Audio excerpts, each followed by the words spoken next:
Saudara Muslim terlalu sensitif mengenai agama mereka dan selalu siap untuk melakukan kerusuhan atau membunuh siapa saja yang menurut mereka telah mengejek iman mereka. Sementara mereka terus-menerus menghina keyakinan lain. Cara untuk menghadapi hal ini bukanlah dengan bungkam saja, diam saja. Justru dengan membuat Muslim menjadi tidak sensitif lagi dengan berondongan artikel, tulisan, dan menelanjangi Islam, bahkan jika disebut mengejek, untuk mengejek Islam itu sudah cukup dengan mengutip sebuah hadis atau sebuah ayat dari Quran.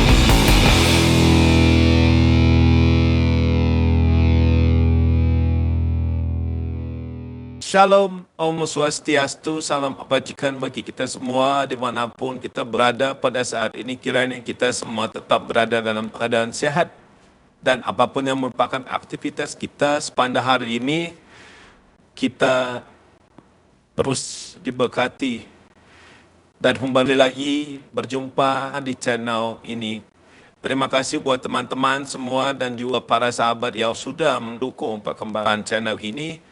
Memang setia dan kiranya kita tetap menggunakan untuk menjadi berkat bagi semua orang. Saudara-saudara sebangsa dan setanah air Indonesia. Nah, teman-teman, pada video kali ini saya akan membagikan kepada kita semua video yang bisa menjadi berkat. Video kesaksian yang sangat luar biasa. Semoga dalam video ini kita dimudahkan, kita dimenangkan, dan bisa menjadi berkat dan berdampak bagi banyak orang. Mari kita sama-sama nonton video berikut ini. Mengapresiasi setiap non-Muslim yang mau masuk Islam agar nonton dulu video saya sebelum Anda memasuki agama itu. Saudara Muslim terlalu sensitif mengenai agama mereka dan selalu siap untuk melakukan kerusuhan atau membunuh siapa saja yang menurut mereka telah mengejek iman mereka. Sementara mereka terus-menerus menghina keyakinan lain. Cara untuk menghadapi hal ini bukanlah dengan bungkam saja, diam saja.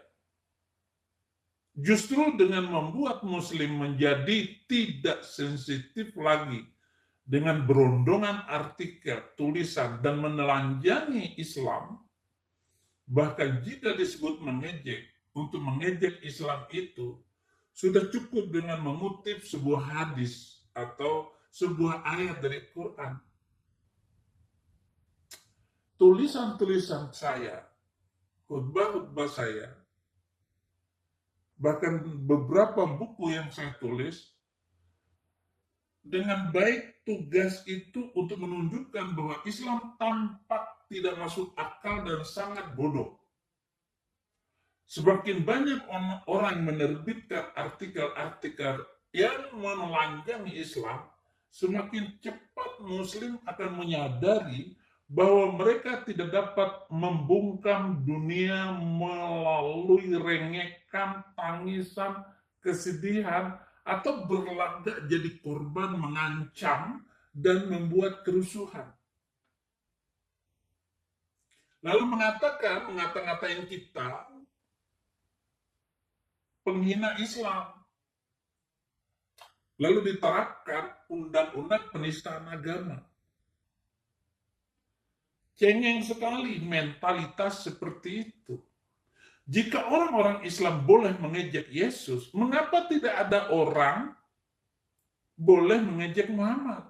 Mengejek Yesus dan penderitaannya dan penyalibannya mungkin menjijikkan. Tapi gambar Muhammad yang sedang berpesta seks dengan istri-istri mudanya yang sangat banyak itu adalah menggambarkan kenyataan. Mengapa Muslim tersinggung dengan kenyataan? Mengapa Muslim tersinggung dengan apa yang saya lakukan? Bahkan mengatakan bahwa saya tidak bertanggung jawab dengan melarikan diri ke negeri orang. Enggak.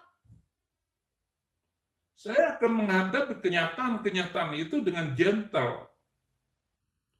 Asal pemerintah Indonesia menunjukkan keadilannya.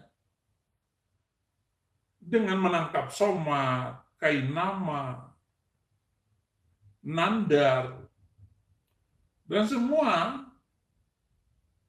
para apologet curang dari Muslim. Nah, kalau saya diminta untuk mempertanggungjawabkan segala yang saya lakukan, saya lebih siap daripada Somad yang begitu viralnya, ataupun daripada Habib Rizik yang kelontar-kelantur kelentu dengan janda-janda. Pertanyaan kepada Muslim adalah mengapa kenyataan bahwa Muhammad berhubungan seks dengan perempuan, beberapa istrinya, beberapa pelayan-pelayannya, beberapa milkul yamin, tawanan-tawanan perang, dan beberapa selir-selirnya, tidak menyinggung kalian, tidak menyinggung Somad, enggak. Siapa yang menyinggung Muslim? Mengapa marah? Mengapa sebuah kenyataan bahwa Muhammad membunuh lawan-lawannya, membantai tawanan-tawanan, berhubungan seks dengan anak umur 9 tahun, menyerbu dan menjarah karavan pedagang, menyerang orang sipil tidak bersenjata, dan orang-orang desa yang miskin, tidak menyakiti perasaan Muslim. Tapi berbicara tentang hal ini menyakitkan Muslim. Salah, saudara-saudara, salah berpikir. Kenapa Muslim gampang tersinggung? Tertulis semua di hadis. Bagaimana Muhammad memperkosa mayat dalam kubur? Itu tertulis. Dan tidak ada kaitannya dengan menghina ataupun menista. Daripada tersinggung, lebih baik Muslim menolong diri mereka sendiri dengan memikirkan hadis-hadis, dengan memikirkan bagaimana Muhammad dalam sebuah kenyataan seperti itu. Pantaskah saudara seorang Muslim? Coba tanyakan kepada diri mereka, apakah hal ini tidak menjadikan Muhammad seorang cabul gila perempuan? Coba dipikir dong, saudara-saudara. Daripada Anda tersinggung, limpahkan perhatian Anda ke sana. Ke cara berpikir untuk menyadarkan Anda sebagai Muslim, jangan menjadikan musuh Muslim itu adalah YouTube. Jangan menjadikan internet musuh Islam. Tetapi bagaimana Anda memikirkan kenapa kelakuan semacam itu dilakukan oleh seorang mulia yang Anda katakan mulia? Kan begitu, saudara-saudara. Contoh, ini nih, contoh.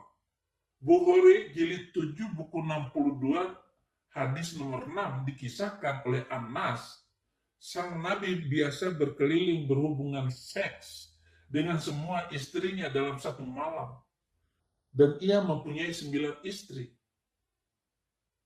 Tapi kenyataannya Muhammad adalah bukan seorang manusia yang super seks. Pada usianya yang sudah lanjut, memungkinkan ia sudah mengalami impoten. Tapi hal ini tidak berarti dia tidak mempunyai pikiran dan impian seks. Dia sangat suka memegang-megang, grepe istri-istri mudanya, dan bermain-main dengan mereka pada waktu mereka telanjang. Dan ini bukan berpikir porno. Sebuah kenyataan sejarah yang harus saya ungkapkan. Bukhari jilid 1 buku yang ke-6, hadis nomor 299, Aisyah berkata, kapan saja Rasul Allah ingin memegang-megang siapapun dari kami pada waktu dia sedang datang bulan, ia biasanya memerintahkan saya untuk mengenakan izar, sarung yang dikenakan di bawah pinggang, dan mulai memegang-megangnya. Aisyah menambahkan tidak ada satupun dari kalian sanggup mengendalikan keinginan seksnya seperti yang biasa dilakukan oleh sang Nabi. Muhammad ingin memiliki seorang anak laki-laki dan dia mencoba dengan berhubungan seks dengan semua istri-istri mudanya. Walaupun demikian, dia impoten dan tidak dapat berbuat lebih daripada itu, kecuali memegang-megang grepe-grepe. Jadi bukan berhubungan seks. Dia biasanya berhayal sedang berhubungan seks. Atau ini adalah sebuah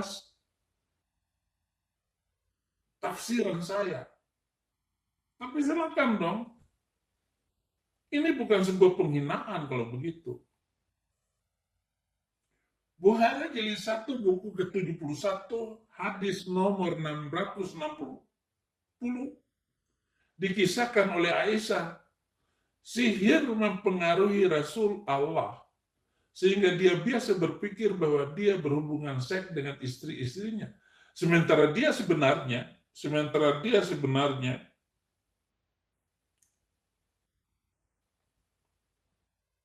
tidak mampu melakukannya.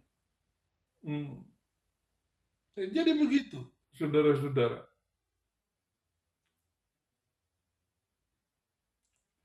Kalau ini dikatakan sebagai penghinaan, tertulis semua dalam hadis.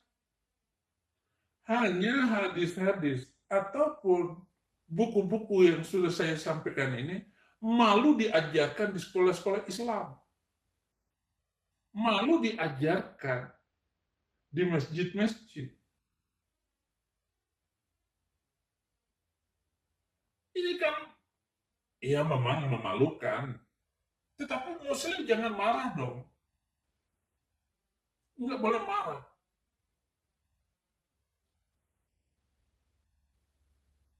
Nah, berkatalah Sofyan, ini adalah sihir jenis yang paling kuat karena mempunyai pengaruh seperti itu.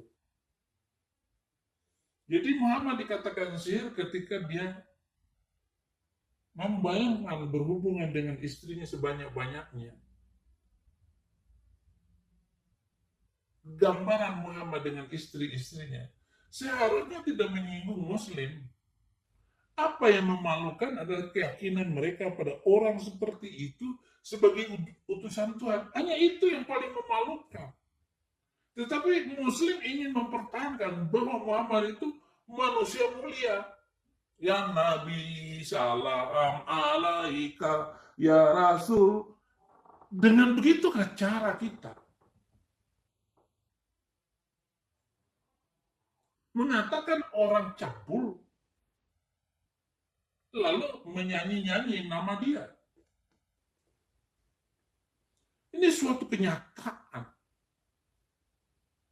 Jika Muslim tidak ingin keyakinan mereka ditertawakan, mereka harus berhenti mempercayai orang yang sedemikian rendah moralnya seperti Muhammad, daripada terus-menerus berusaha menyembunyikan kejelekannya.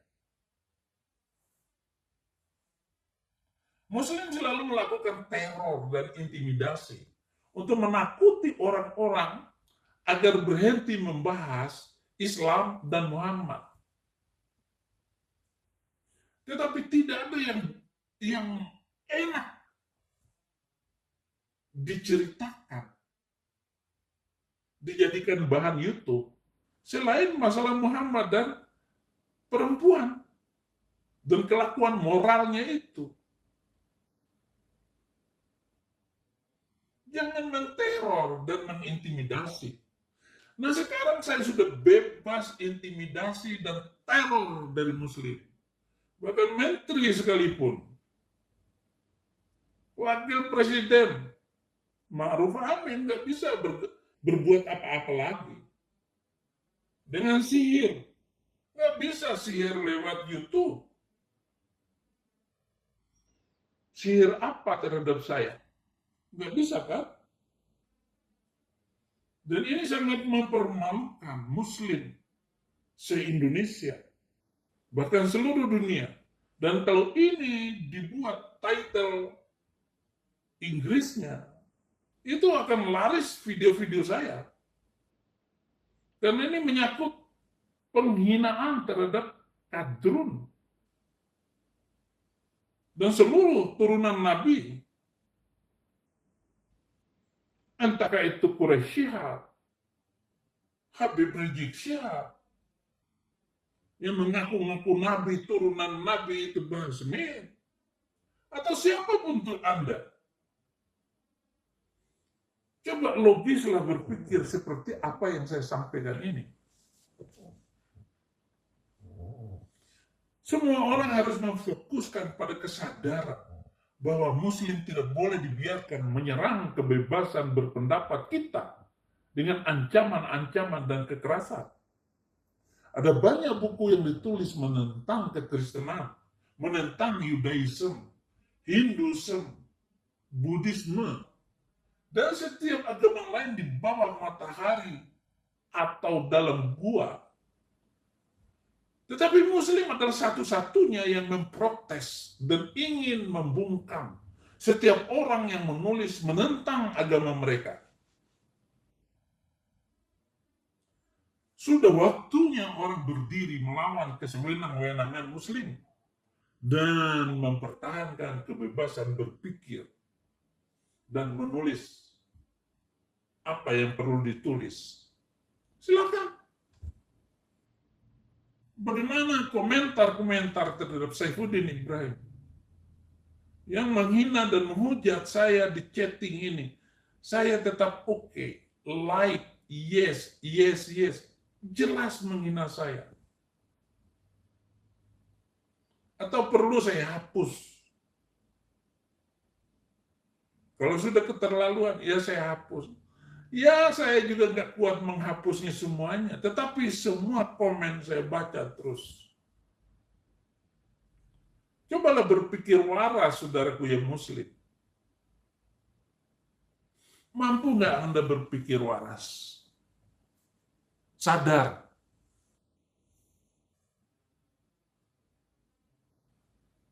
Makanya, ya saya akan bongkar terus hadis-hadis, koplak-kaplek. Saya akan ngomong terus.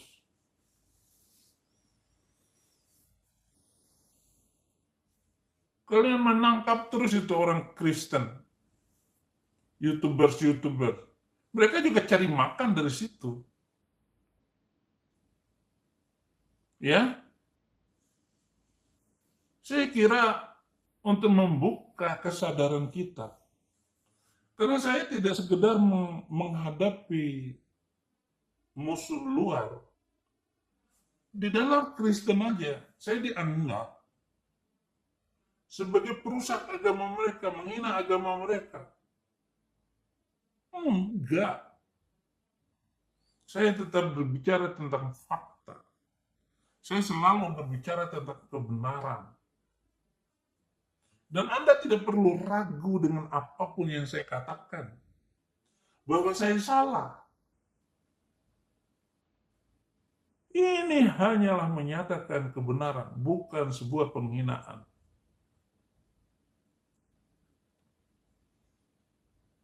Saya mau kok debat sama siapapun. Mau dengan orang Bima, mau pakai bahasa apa, bahasa Arab, dalam bahasa Indonesia, bahasa Bima, bahasa Jawa. Saya nggak akan mundur untuk menyatakan ini. Kenapa? Karena bagian dari hidup saya, misi hidup saya. Jadi Muhammad ini adalah ya onta yang dikasih jubah. Nggak ada lebih daripada itu. Lalu kalian, ya Nabi salam alaika, ya Rasul salam. Ya nggak apa-apa. Tapi fakta yang saya sampaikan ini memang menyakitkan. Menyakitkan.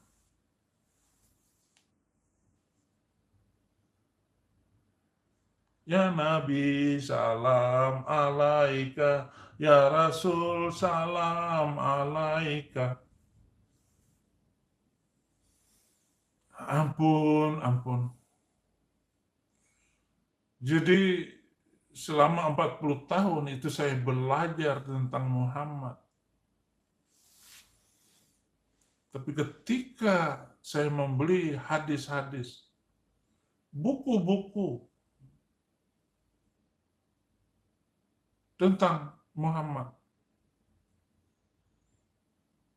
barulah saya sadar Al-Quran itu adalah akal-akalannya Muhammad. Kenapa? Sejarah-sejarah yang ditulis di dalam Al-Quran itu adalah sejarah yang salah. Pernyataan-pernyataan Al-Quran adalah sebuah pernyataan konyol. Manusia buta huruf. Bagaimana manusia buta huruf seperti itu? Yang jelas-jelas bukan nabi, dikatakan nabi.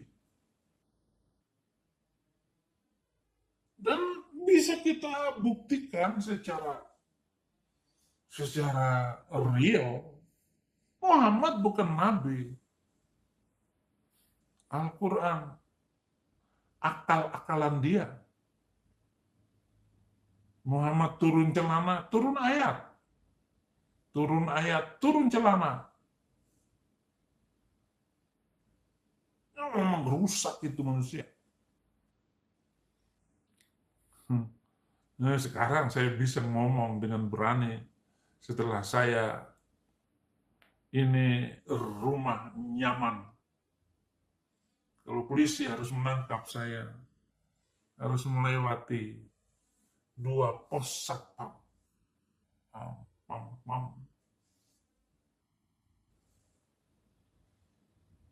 Baiklah saudara-saudara.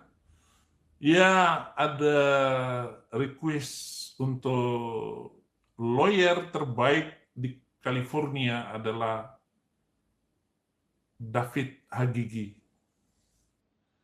Anda yang mau mencari lawyer terbaik adalah David Hagigi. Kantor dia itu sebelahan dengan Konjen LA, California. Dan temui Mbak Rini. Mbak Rini ini banyak membantu orang-orang Indonesia, juga kaum muslimin yang mau mendapatkan ya status. Baik, saudara, itu yang bisa saya sampaikan pada hari ini. Saya perlu kasih tahu dulu saudara-saudara gereja YouTube mengenai kegiatan kemarin itu saudara, yaitu mengenai membantu pertumbuhan gereja, membantu jemaat-jemaat yang ada di daerah. Sebagai sesama manusia kita saling mendukung. Terima kasih bagi Bapak Ibu semua yang sudah mendukung kegiatan pelayanan kita, yang sudah ikut mendoakan atau namanya ikut berdonasi. Tuhan Yesus memberkati. Elohim memberkati saudara-saudara. Dukung terus semuanya program kegiatan pelayanan gereja YouTube, karena gereja YouTube ini masih banyak program. Bahkan kita ada program membangun gereja di pelosok-pelosok, tempat ibadah yang tadinya tidak layak, kita coba untuk kemas bagaimana tempat ibadah tersebut bisa layak untuk dikatakan tempat ibadah, ya. Bagi saudara-saudara, kita sama-sama membangun tempat-tempat ibadah di pedesaan yang tidak layak gitu ya. Bahkan bisa dibilang tidak pantas, tidak pantas dibilang tempat ibadah, membahayakan jemaat dan sebagainya. Maka dari itu kami gerakan gereja YouTube mencoba membuat GMG, gerakan membangun gereja. Tugasnya GMG ini banyak saudara. Salah satunya selain membangun wujud atau raga gereja atau dibilang fisik biar layak digunakan, selain itu mencoba untuk sampai ke legalitas perizinan tersebut. Jadi selama ini kan banyak sekali gereja-gereja ditutup karena alasan IMB, ya. Kita bantu agar gereja-gereja yang tidak memiliki izin, gereja yang tidak pantas gitu, gereja yang bisa sepantasnya layak lah gitulah untuk perizinannya. Nah, kalau mau tahu kegiatan kita, mau tahu sampai mana proses kinerja gereja YouTube, ayo jadi member gereja YouTube. Karena kalau saudara jadi member di gereja YouTube, saudara bisa melihat video kegiatan kami di pedesa terpencil gitu, tempat-tempat terpencil. Kenapa harus dibuat member, Leo? Karena kita khawatir juga disalahartikan, disalahgunakan oleh orang yang tidak bertanggung jawab.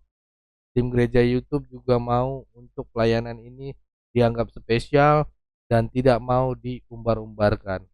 Biar pelayanan ini juga murni ya, untuk memuliakan nama Tuhan.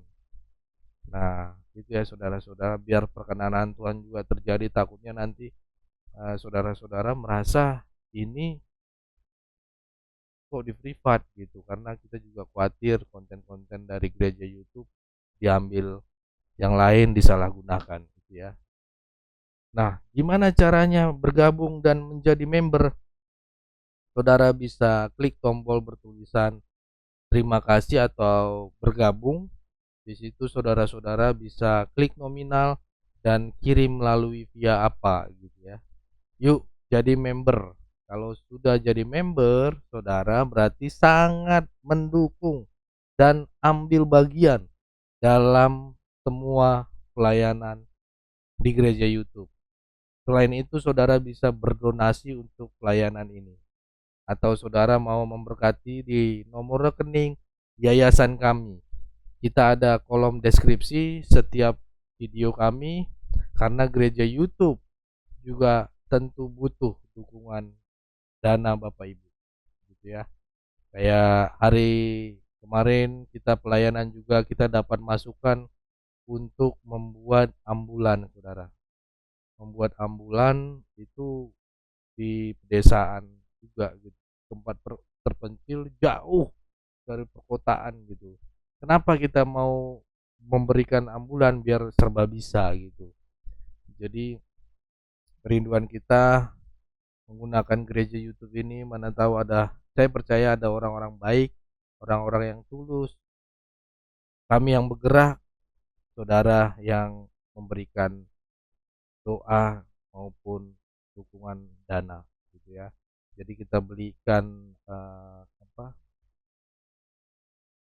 mobil ambulan dan kita serahkan nanti di sana. Untuk apa? Kenapa ambulan, Bang Leo? Untuk bisa digunakan serbaguna gitu. Jadi kalau ibu-ibu hamil atau yang ibu-ibu yang mau ke ini susah gitu kan, mempergunakan ambulan. Jadi biar aksesnya juga cepat gitu ya.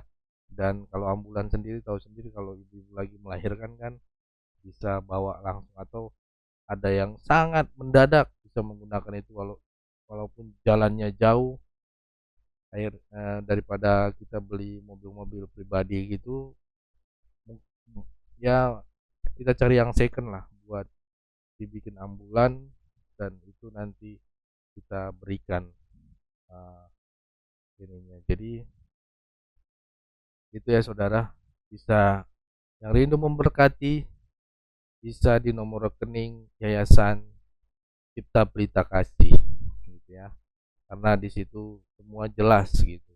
Karena di gereja YouTube juga tentu butuh dukungan dana Bapak Ibu, tapi ingat kepada saudara-saudara yang tergerak hatinya ya, untuk ikut membantu aja gitu. Yang jangan gak tergerak ya, ini saya juga mau clearkan gitu, yang rindu aja mau memberkati gitu ya. Saya tidak memaksa, tapi saya mempergunakan channel gereja YouTube ini untuk melayani, untuk pelayanan. Jadi kenapa kok begini, kok mengemis dan sebagainya? Bukan mengemis saudara, cuman saya mau dipergunakan channel ini menjadi berkat dan berdampak ya. Karena percuma gitu subscribernya banyak juga kalau nggak berdampak, ya ngapain di channel gitu kan. Kan tujuan kita untuk jadi dampak, jadi berkat bagi banyak orang. Saya percaya banyak rekan-rekan ataupun saudara-saudara yang rindu melayani. Kami yang bergerak, saudara yang mendukung dengan doa dan dana gitu ya. Ikut membantu pelayanan gereja YouTube. Segenap keluarga besar gereja YouTube mengucap terima kasih. Tuhan Yesus memberkati saudara-saudara. Ada yang nanya berapa bisa dukung untuk kegiatan pelayanan kita di daerah ini, Bang? Saudara-saudara untuk mendukung berapapun bisa. Saudara nggak harus juta-jutaan gitu. Saudara bisa mendukung di sini 10.000, 5.000, 20.000, 10.000 gitu kan. Bisa gitu. Dan seterusnya. Tentu akan sangat berdampak bila pada akhirnya kita sama-sama melakukannya ya. Ya, sama-sama bergandengan tangan. Jadi mari Bapak Ibu, saudara-saudara gereja YouTube, mari dukung. Saya percaya apa yang ditabur oleh Bapak Ibu tentu akan Bapak Ibu dapatkan sendiri. Seperti yang Alkitab katakan bahwa tak pernah orang rajin memberi menjadi miskin.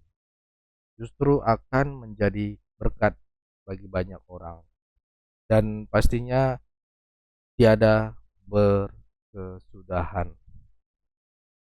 Bapak Ibu dan saudara-saudara gereja YouTube tidak mengalami kekurangan, karena saya percaya sumber berkat itu Tuhan sendiri, dan tentu orang yang sering memberkati juga akan senantiasa diberkati, karena di Alkitab bilang barang siapa yang menabur kepadanya pun juga akan diberikan tuaian.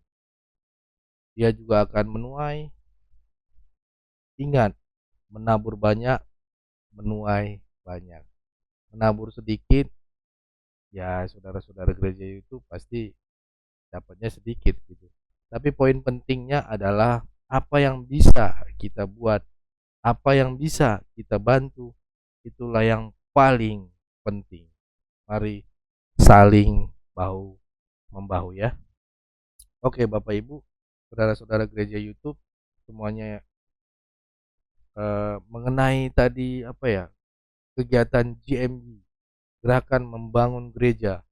Kalau saudara tahu tempat gereja atau saudara punya gereja belum layak 50%, ya 50% lah paling tidak gitu kan. Dan gereja itu gereja itu ada di sekitar saudara gitu ya. Saudara bisa infokan kami juga atau hubungi nomor yang ada di deskripsi, nanti tim kita akan follow up gitu ya. Karena sudah ada beberapa gereja gitu ya yang sudah dilaksanakan. Jangan malu saudara, karena kita demi kebaikan kita bersama, demi memuliakan nama Tuhan. Kalau ada yang tanya dari mana sumber dananya, Tuhan pasti sediakan, Tuhan pasti pertemukan gitu ya dengan orang-orang baik, orang-orang yang mau memberi dan mau menjadi berkat.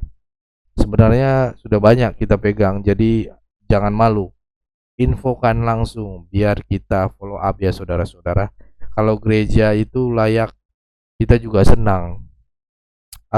Apalagi kalau banyak gereja-gereja bertumbuh, ayo kita gunakan platform gereja YouTube untuk menyalurkan, menjembatani gereja-gereja kecil di pedesaan, gereja-gereja yang belum layak. Sebisa mungkin kita layakkan.